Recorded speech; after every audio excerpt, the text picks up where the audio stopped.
அனைவருக்கும் வணக்கம். வாழ்க வளமுடன். இன்னைக்கு திருக்குறளில் கல்வி அதிகாரம் தான் பார்க்க போகிறோம்.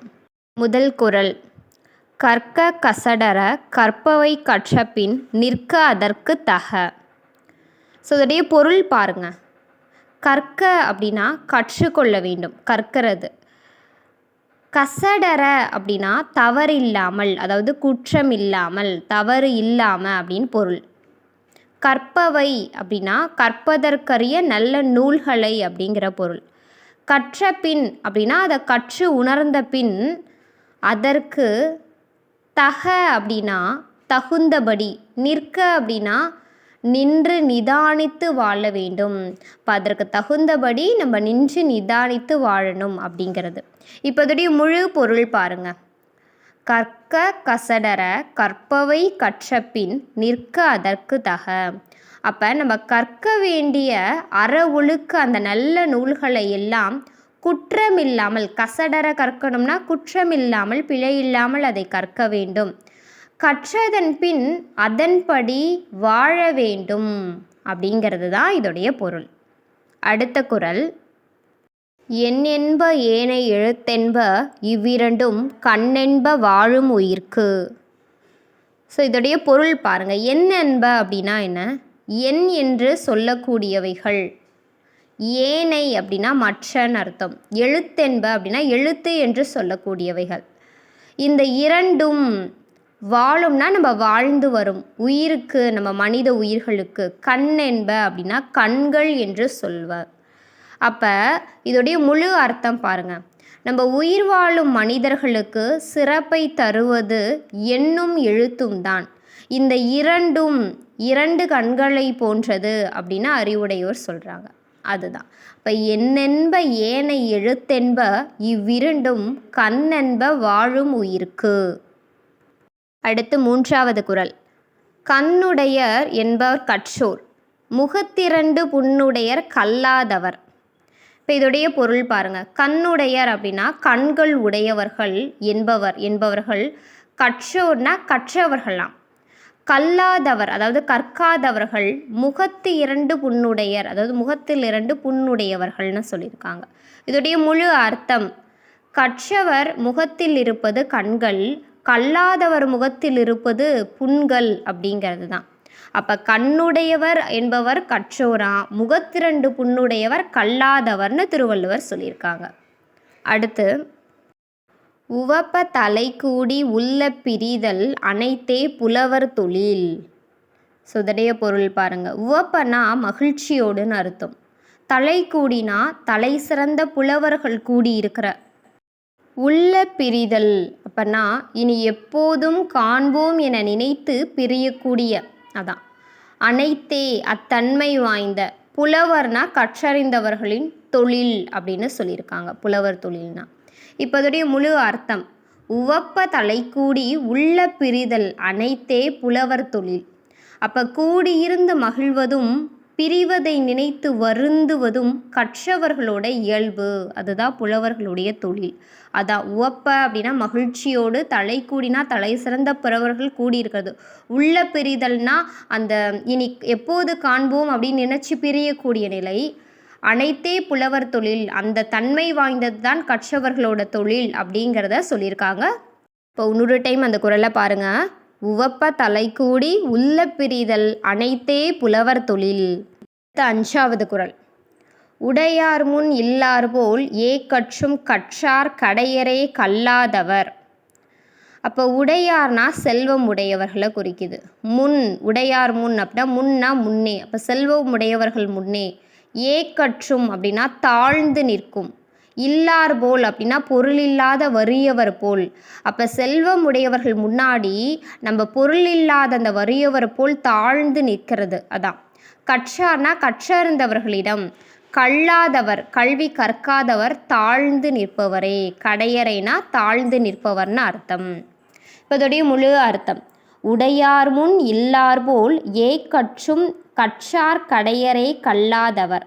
அப்போ பொருட்செல்வம் உடையவர்கள் முன்னாடி பொருளற்றவர்கள் எப்படி பணிந்து தாழ்ந்து நிற்கிறாங்களோ அதை போல கற்றறிந்தவர்களிடம் இந்த கல்லாதவர் பணிந்து நிற்பார்கள் அப்படின்னு திருவள்ளுவர் சொல்லியிருக்காங்க. அப்போ உடையார் முன் இல்லார் போல் ஏக்கற்றும் கற்றார் கடையறையை கல்லாதவர். இதில் கடையறைங்கிறது தாழ்ந்து நிற்பவர்ங்கிற பொருளில் வரும். ஏக்கற்றும்னாலும் தாழ்ந்து நிற்கும்ங்கிற பொருள் தான். ஸோ பார்த்துக்கோங்க. அடுத்த குறள். தொட்டனை தூறும் மணற்கேணி மாந்தர்க்கு கற்றனை தூறும் அறிவு.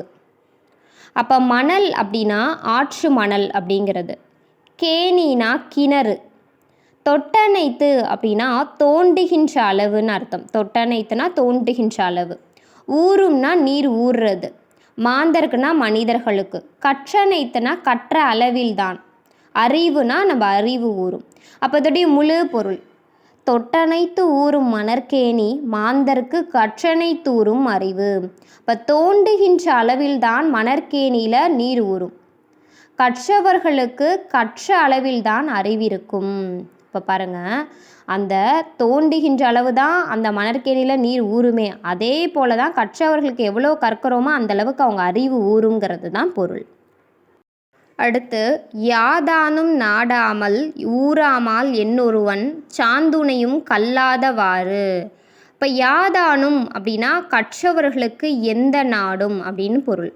நாடாம்னா தன்னாடாகும். அதான் கற்றவர்களுக்கு எந்த நாடும் தன்னாடாகும். ஊராம் அப்படின்னா எந்த ஊரும் தன்னுடைய ஊர். ஒருவன் சாந்துணையும் அப்படின்னா இறக்கும் காலம் வரையிலும். கல்லாதவாறு அப்படின்னா கற்காமல் காலம் கடத்துவது என்ன பயன் கருதியோ அப்படின்னு அர்த்தம். அதுதான் இங்கே சொல்லியிருக்காங்க. யாதானும் நாடாமல் ஊறாமல் என்னொருவன் சாந்துணையும் கல்லாதவாறு. இதோடைய முழு அர்த்தம் பாருங்க. அதாவது கற்றவர்களுக்கு எந்த நாடுமே தன்னோட நாடு தான், எல்லா ஊருமே தன்னோட ஊர் மாதிரி தான் அப்படின்னு நினைப்பாங்க. ஆனால் ஒருவன் என்ன பண்ணுறான்னா தன் இறக்கும் காலம் வரையிலுமே இந்த கல்வி கற்காமல் இருக்கிறது அது என்ன பயன், அது எந்த ஒரு பயனுமே இல்லை, இதன் பயன் கருதி அப்படிங்கிற மாதிரி முடிச்சிருக்காங்க. அடுத்து 8வது குறள். ஒருமைக்கண் தான் கற்ற கல்வி ஒருவருக்கு எழுமையும் ஏமாப்பு உடைத்து. இதோடைய பொருள் ஒருமைக்கண் அப்படின்னா தவறில்லாமல் ஒரு முறை அப்படிங்கிற பொருள். தான் கற்ற கல்வி ஒருவருக்கு, எழுமையும் அப்படின்னா தன் வாழ்நாள் முழுமைக்கும்னு அர்த்தம். ஏமாப்புனா பாதுகாப்பு அப்படிங்கிற பொருள் உடையது. அப்போ இதோடைய முழு அர்த்தம் பாருங்க. அதாவது தவறில்லாமல் ஒரு முறை தான் கற்ற கல்வி ஒருவனுக்கு தன் வாழ்நாள் முழுமைக்கும் பாதுகாப்பு உடையதாக இருக்குமா. அதை தான் திருவள்ளுவர் ஒருமைக்கண் தான் கற்ற கல்வி ஒருவருக்கு எழுமையும் ஏமாப்பு உடைத்து அப்படின்னு சொல்லியிருக்காங்க. அடுத்த குறள். தாம் இன்புறுவது உலகு இன்புறக் கண்டு காமுறுவர் கற்றறிந்தார். அதாவது தாம் இன்புறுவதுனா தாம் இன்புறத்தக்க கல்வியின் சிறப்பை உலகு, அதாவது இந்த உலக மக்கள் அறிந்து இன்பம் அடைவது தான். அதை கண்டு கற்றறிந்தவர்கள் என்ன பண்ணுவாங்களாம், சந்தோஷம் அடைவாங்க. அதுதான் சொல்லியிருக்காங்க. அப்போ கற்ற கல்வியின் சிறப்பின் அந்த பயனை உலகத்தார் அதை படித்து மகிழ்வதைக் கண்டு கற்பவர்கள் தொடர்ந்து கற்பதையே விரும்புவாங்களாம். ஸோ அதுதான் இந்த இடத்துல திருவள்ளுவர் தாம் இன்புறுவது உலகு இன்புறக் கண்டு காமுறுவர் கற்றறிந்தார் அப்படின்னு சொல்லியிருக்காங்க. அடுத்து, கேடில் விழுச்செல்வம் கல்வி ஒருவருக்கு மாடல்ல மற்றையவை. பாருங்க, கேடில் விழுச்செல்வம், கேடில் அப்படின்னா அழிவில்லாத அப்படின்னு பொருள் வரும். விழுச்செல்வம் அப்படின்னா புகழை தரும் செல்வம். அதுதான் இப்போ அழிவில்லாத அந்த புகழை தரும் செல்வம் அதான் கல்வி.